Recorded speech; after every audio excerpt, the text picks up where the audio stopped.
What's happening, YouTube? Rod J back to take a look at another beer. Today I'm going to take a look at one from Redhook Brewery. This is their Winterhook. So this is their winter seasonal. It's actually number 31. So they've been doing this for a while. And depending where you look at it, it's classified as a winter ale or a winter warmer. Also looked at as an English strong ale. So this one comes in with an ABV of 6%, IBU 45. Nothing else really as much on the label as you can see there. Kind of just gives you the neat little winter graphic, and then everything else is kind of your standard information. Now Redhook, they are actually based out of Woodinville, Washington.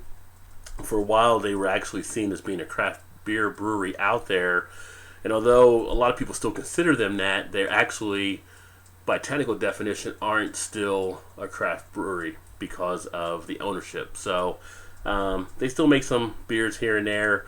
I haven't had one from them in a while, but I thought I'd give this one a try since I've not had this one before. Go ahead and get it open and get it into a glass.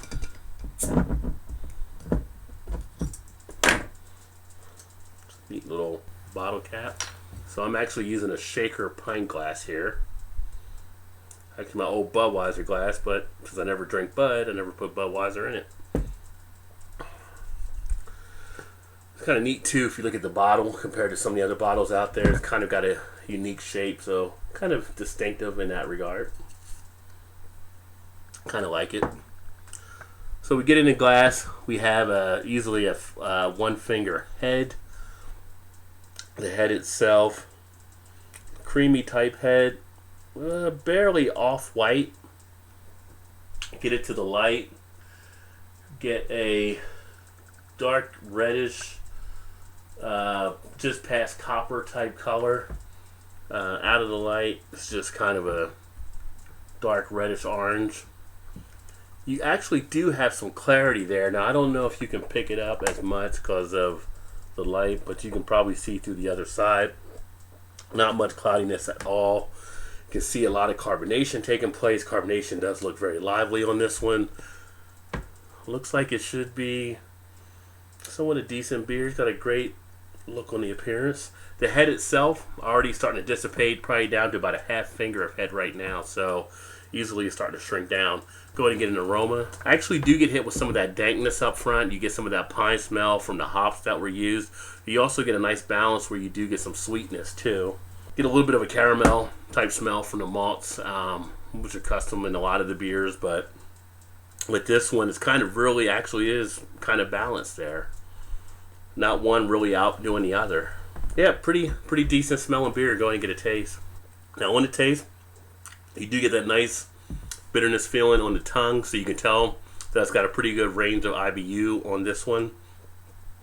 As far as the texture itself is actually pretty solid, not too watery. Nice dry finish on the back end, no aftertaste. It sits very well. Now, being a winter warmer, the goal of it is to drink this during the winter months. As far as the mouthfeel, you get a pretty good medium body on this one. Do feel the flavors open up inside the mouth. You kind of get some of that sweetness that takes place there. Not really to any astringency at all.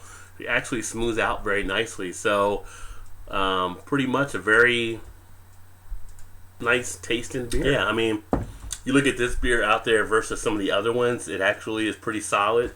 Now you can see some of the lacing taking place, showing some of the craftsmanship in the beer. Like I said, it's not because of people having the definition, doesn't fit the craft beer thing, but I think this one is actually a nicely well-crafted beer.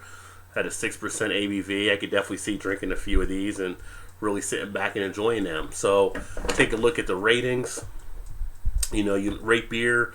They actually have it out there as a 46 overall and 43 for style. I think they're off on this one.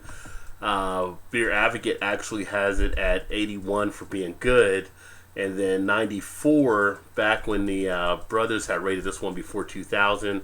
Now, during the years, you may have different changes in there, but they had it at a 94 being outstanding. And I think this one actually overall is a lot better than what they had given the rate beer score to be out there. I think on this one, you're looking at as far as what you're going in and expecting and look for in these type of beers, I think you have a nice solid beer. I think this one is definitely, I'm going to say this one is actually, I'm going to give this one a B. I think this one is a solid B beer. I think it meets everything you would definitely want to have on a beer. I think, again, take a look at it. You got the nice lacing. You've got a pretty good aroma. You're not having to sniff too hard to get the flavors out of the glass. The aroma you pick up very easily. The taste sits nicely. It smooths out very nicely. Not a bad aftertaste at all when you can sit back and enjoy. I think overall it makes a nice package. So yeah, I give it a B. Not too bad. Have you had this one before? If so, let me know. Put some comments in the comments section. Again, this is the Redhook Winterhook, number 31 for this season. Let me know what you thought about it if you've had this one before. Well, with that being said, I'm going to go ahead and finish drinking this beer, kick back, relax a little. Appreciate you swinging by. Check out another video. Hope to see you soon again. If you like what you saw, make sure you hit that like button and, of course, subscribe to stay up to speed on other videos as they're done. And with that, I say cheers and look forward to seeing you in the next one.